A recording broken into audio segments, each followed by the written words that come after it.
In today's video, we're diving deep into one of the most revealing congressional hearings to date, featuring none other than Lue Elizondo, the former Pentagon insider who's been at the forefront of UAP disclosure. From bombshell revelations to eye-opening responses, we're breaking down every question he answered, giving you an inside look at what might just change the way we think about everything. So sit back, buckle up, and get ready to uncover the truth behind the mysteries in our skies. This is Krystal Kelley with the Universe on Earth. Let's get started.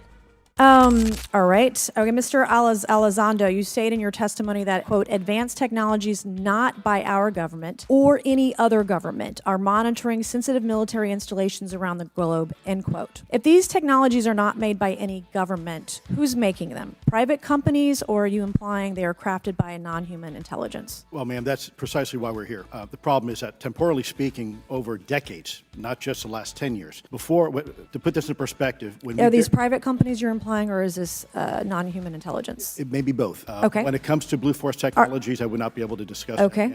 Are you read into secret UAP crash retrieval programs? We would have to have a conversation in a closed session, ma'am. I signed documentation 3 years ago that restricts my ability to discuss specifically crash retrievals.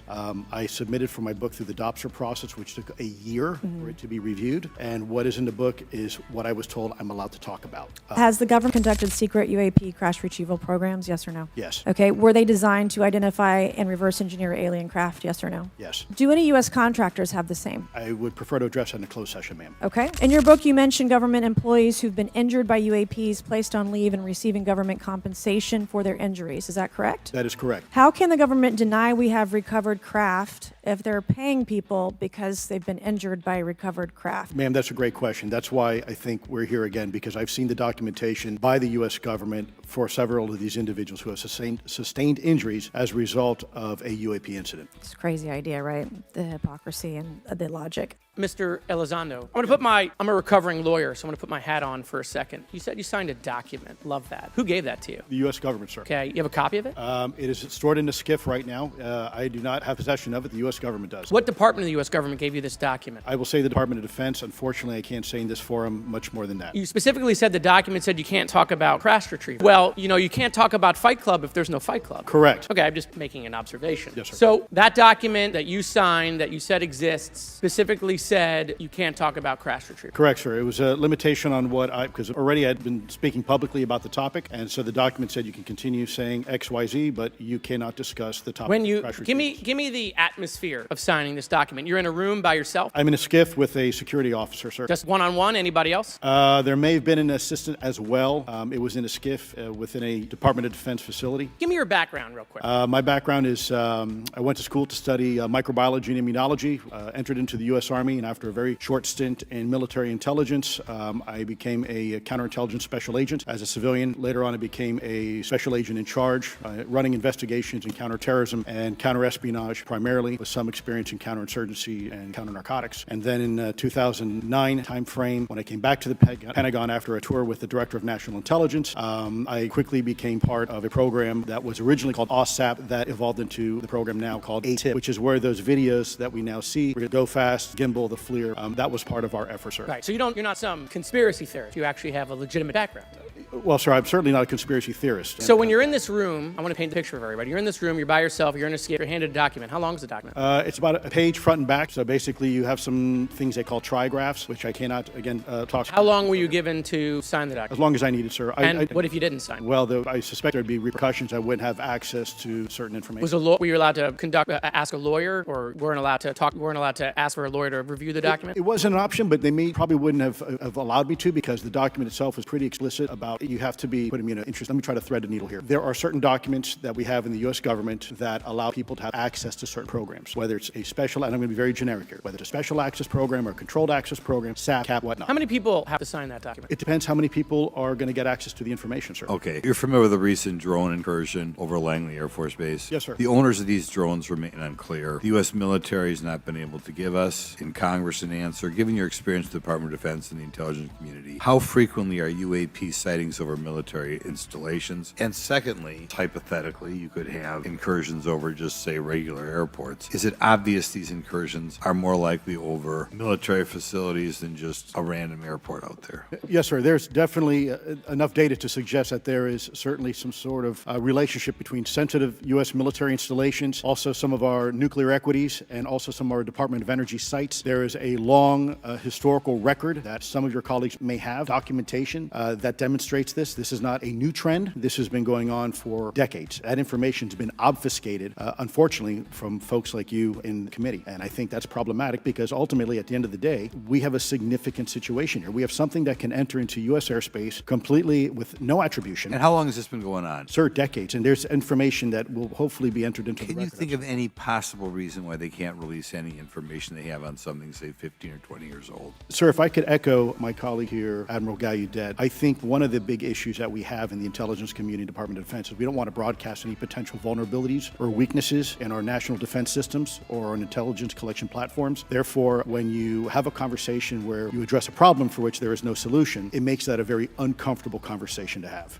Mr. Elizondo, what is your last position with the federal government? Sir, I was the Director of National Program Special Management Staff, managing a White House Special Access Program on behalf of the National Security Council. How would you characterize UAPs? An enigma, sir, and a frustration. We're talking about technologies that can outperform anything we have in our inventory, and if this was an adversarial technology, this would be an intelligence failure eclipsing that of 9/11 by an order of magnitude. Are there classified Department of Defense materials related to UAPs that you believe could be safely disclosed to the public without compromising national security? Yes, sir, I do. I would never, ever try to endorse providing some sort of information that could compromise what we call a Blue Force technology or capability, but I do believe there's a lot of information regarding this topic, and I've been very vocal about it, that should be shared not only with the public, but most importantly, with members of Congress. Are you familiar with my friend David Grush? Absolutely, sir. I had the privilege and honor of working with him myself several years ago at U.S. Space Force. Last year, as you know, he testified that the U.S. has run a multi-decade UAP crash retrieval and reverse engineering program. Would you agree with that? Yes, sir. Are there UAP programs operating without proper congressional oversight? 100%. What are they? Unfortunately, sir, I would have to have that conversation in a closed session. I know you said that, and a lot of people are frustrated with those kind of answers, but we're asking those kind of questions so you all know what the heck we're up against.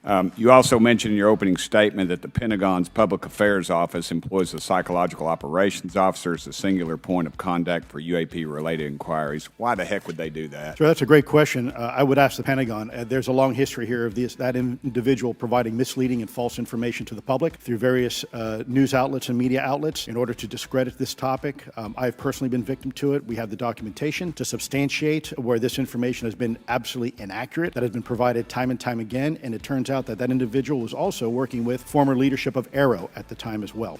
Mr. Elizondo, in regards to these aircraft being piloted by whatever they might be, non-human biologics, would you agree that it's likely that they are being piloted by some mind-body connection? Ma'am, I think it is safe to presume here that they are being intelligently controlled because some cases seem to anticipate our maneuvers, and in other cases they seem to... I came across an email where the word stalked was used in a very secure email between Navy officers discussing their ships being pursued by a UAP. In our previous panel, we had Rush, and he had testified to say that some of these were interdimensional beings. Can you speak on that at all? Ma'am, I'm not qualified, certainly as a scientist or otherwise, to speculate points of origin. I looked at everything from a scientific perspective. So if you look at, for example, instantaneous acceleration, which was one of the observables of the program that I belong to, ATIP, the human body can withstand about 9 G-forces for a short period of time before you suffer negative biological consequences, blackouts and ultimately redouts and even death. Comparison, our best technology, the F-16, which is one of this older platform, but one of our most highly maneuverable aircraft, manned aircraft, made by General Dynamics, can perform about 17 or 18 G-forces before you start having structural failure, meaning that the airframe begins to disintegrate while you're flying. The vehicles we're talking about are performing in excess of 1,000, 2,000, 3,000 Gs. I guess would it be safe to infer that they're living craft? I'm not prepared at this point to state for the record is something alive or not, because even that definition is hard. There was a time in science we thought that life required oxygen. oxygen. And we now know that's not true. There are anaerobic bacteria that thrive in oxygen environments that lack oxygen. And so also same with photosynthesis. When I was in college, I was told everything is derived from photosynthesis as a form of energy. In reality, that's not true. There are things that live off of chemosynthesis. So we're constantly having to reevaluate our understanding of what the definition of life is. I want to just start by asking everyone on the panel or witnesses, and I had a chance to read all the testimony. Just to set the agenda, I can go down real briefly. Do you believe, just for the record, that any part of the federal government is knowingly concealing evidence about UAPs from the public? Yes, sir. 100%. Yes. Yes. Thank you. I also want to just go down the line. I know many of you have already said this, but I just, for the record again, just briefly, what do you believe UAPs could be or are? Strong evidence that they are non-human, higher intelligence. I echo my colleague's comments, sir. Genuinely do not know. Don't know, but we must find out. Mr. Elizondo, you said in your report and your testimony today, government work on the UAP subject still remains classified. Excessive secrecy has led to grave misdeeds against loyal civil servants, military personnel, and the public, all to hide the fact that we are not alone in the cosmos. Fair? Yes, sir. What I would say, too, is what I want to really get to is the ultimate question really becomes this. For what purpose is the federal government overclassifying and forbidding the public for getting access to this? And if you have an explanation, I'm curious because I know what I've been told. I just want to know from your perspective, why do they overclassify? Mr. Elizondo, you look like your finger on the button ready to go. I think there's several reasons. I think at the time when this reality became evident to the U.S. government, we were in the middle of the Cold War with then Soviet Union, and we did not want to tip our hands to what our knowledge base was on this topic. We did not want to broadcast that to the Cold War's long over. It is, sir. There's also then the philosophical argument that the Department of Defense and the intelligence community is solution-oriented. And when you don't have answers, it's a really tough spot to be in. It's easier to be quiet and suppressed than if you don't have the answer. Indeed, sir. In fact, there's a very real example when we built the U-2 spy plane and flew it over Russia, and we're taking reconnaissance. And when we first started flying the aircraft, it flew so high and so fast we thought they weren't tracking us. In reality, they were tracking every flight. Yeah. It wasn't until the Russians could develop the SA-2 surface-to-air missile and successfully shoot them down. I would suggest to you also have a problem with Kenneth Arrow's path dependence or increasing returns. That's one reason why they won't disclose it. It's too painful to admit. Any branch of the United States government or defense contractors possess technology? Sir, there's documentation that I believe was submitted for the record that was approved for release by the U.S. Pentagon, by the Department of Defense Office of Pre-Publication Security Review, and it states one of the reasons why my predecessor program, OSAP, was trying to collect material of unknown origin. Was it successfully collected? It was not. What happened is that there was an aerospace contract company that requested to divest itself of the material that was collected in the 1950s. Unfortunately, that didn't actually occur. So let's dive into that. That's the Bigelow Aerospace, correct? So yes, sir. There was a journalist, Christopher Sharp, who said that there was a transfer between Lockheed Martin, Bigelow Aerospace, and the CIA allegedly blocked this. Can you describe that? What I can say is that it was blocked. Why it was blocked, I can only surmise. I was part of some conversations later on with some of those contract personnel where they told all of us that is accurate. What we required was a memo from the Secretary of the Air Force in order to make that complete, and that never occurred. And so when Secretary Mattis became Secretary of Defense, I decided it would be appropriate for me to try to receive a memo from him as SecDef, as Secretary of Defense, if we could not get a memo from the Secretary of the Air Force to transfer that material. So if that material exists today, who's in possession? Sir, I wouldn't be able to have that conversation in an open hearing. We'd probably have to have that. Okay, my question to you then is, if we were in a secure setting, if we were in a SCIF, would you be able to provide or get access to something, whether it's visuals or material that we could put our hands on, or biologics, that would convince me, that would show me that we have non-human origins? Sir, that decision would not be mine. That would be to the gatekeeper still in the U.S. government. And who would so if you were in our shoes, where would you go from here? How would you get that information? A lot of times we just don't know who to ask because we don't know where to go next. So if you were in our shoes, where would you go? Well, I prefer to answer that question in a closed session. However, we established Aero for that very purpose, and unfortunately, under its previous leadership, it failed. So one would hope that they would have the authorities necessary to do that. Let's hope that this new iteration of leadership will be successful. In the discussions, it's simply about material, or is there discussion about biologics? It was previously testified that there was biologics that were collected. Are you aware of any of that? I am, sir, aware of the reporting that biologics have been recovered. Again, my focus was more nuts and bolts, looking at the physical aspects of these phenomena, how they interacted around military equities and nuclear equities. So I'm certainly not a medical expert. I would not be able to probably provide you a whole lot of value in that simply because I don't have the expertise. But was anything described as that we have possession of bodies? Yes. Is it multiple types of creatures, or? Sir, I couldn't answer that. I can tell you anecdotally that it was discussed quite a bit when I was at the Pentagon. The problem is the supposed collection of these biological samples occurred before my time, in fact, before I was even born. And was this part of the Lockheed Martin discussion, or was this the biologics is a completely separate? Separate yet related. Okay. Has anyone made contact? Sir, I'm sorry, could you specify? Has there been any, to your knowledge, any communication with a non-human life form? So the term communication is a bit of a trick word because there's verbal communication like we're having now. The problem is you also have nonverbal communication. And so I would say definitively yes, but from a nonverbal meaning, when a Russian reconnaissance aircraft comes into U.S. airspace, we scramble 2 F-22s, and we are certainly communicating intent and capability. I think the same goes with this. We have these things that are being observed over controlled U.S. airspace, and they're not really doing a good job hiding themselves. They're making it pretty obvious they have the ability to even interfere with our nuclear equities and our nuclear readiness. Mr. Elizondo, you just said something interesting. You said they don't seem to be hiding. They don't seem to be hiding. The UAP sightings are becoming increasingly rash, if you will. And, we've been hearing about these for years, but they've generally been isolated and not as consistent and over critical military installations. Would you say that's fair? Is this becoming increasingly often? Is it happening more and more? Great question, sir. Let me see if I can answer this for you. Certainly, there seems to be some indication that they're being provocative, meaning that they're, in some cases, literally splitting aircraft formations right down the middle. So that's an air safety issue. The question is it the frequency increasing? Really, the response is it depends. Yes, it's possible that there is an increase in frequency, but it's also possible that there's heightened awareness now, and there's also more pervasiveness of technology out there that's collecting this information and that can record this information. So we're not quite sure yet if it's actually an increase in numbers of these events, or is it that we have better equipment now that to record these things, and we have a better ability, if you will, to analyze these things. And that's my next question. It seems that a lot of these sightings occur near military installations. Do you think that these UAPs are intentionally targeting military installations, or do you think that we have increased abilities to monitor surrounding military installations? Sir, maybe both. Part of my concern is we have something in the Department of Defense and the intelligence community called IPB, Initial Preparations of the Battle Space. And we use equities like ISR, intelligence, surveillance, and reconnaissance, or other type of equities and technologies to prep the battle space. And certainly, if I was wearing my national security hat, even if there was a 2% chance that there was some sort of hostile intent here, that's 2% higher than we really can accept. And so we must figure out, there's a calculus, capabilities versus intent, in order to identify if something is a national security threat. We've seen some of the capabilities, yet we have no idea in the intent. And so this is why this discussion is somewhat, I think, problematic from a governmental perspective, because we have no idea.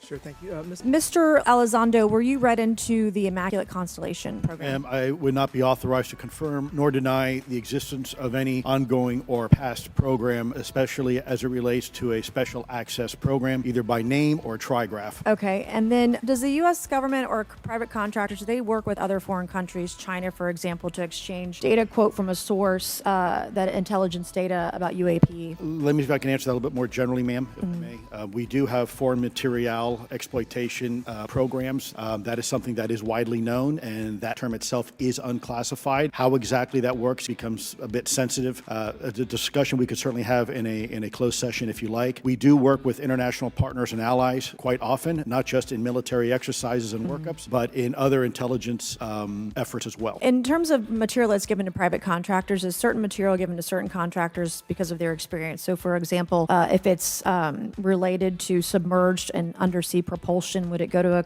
general contractor like General Dynamics? Yes, ma'am, absolutely correct.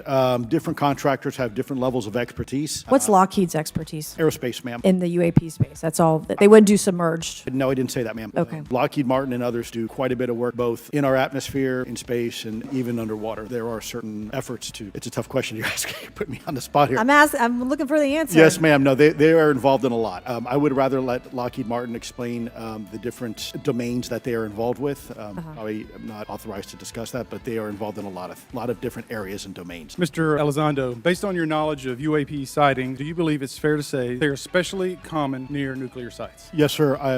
Mr. Congressman, I absolutely am convinced of that, as are my colleagues inside the government. And the reason why I pose that question, and this has been one of my talking points from the beginning, is, Oak Ridge is in Tennessee. The so-called weather balloon that drifted, that we now know was controlled, it passed near Oak Ridge. It obviously is a sensitive site, both of interest to our adversaries laboratories and to whatever else this is. Because we know that at military installations, at sensitive locations, such as nuclear facilities, that we're seeing this take place. So the question is what is it? Do you believe they've caused an irregular activity, and why might they be interested in those sites? Sir, in some cases, it's actually regular activity. You'd be surprised. There's actually documentation right now that's been submitted. It's not just Oak Ridge. It's Savannah River site, SRS. It's also Los Alamos. A lot of our sensitive R&D locations appear to be under some sort of surveillance and monitoring. Why? Well, because a lot of innovation comes out of those areas. A lot of new technologies, a lot of, if you will, disruptive technologies that we use for our national defense originates out of those locations, and advanced concepts in physics as well. So if I was doing any type of reconnaissance,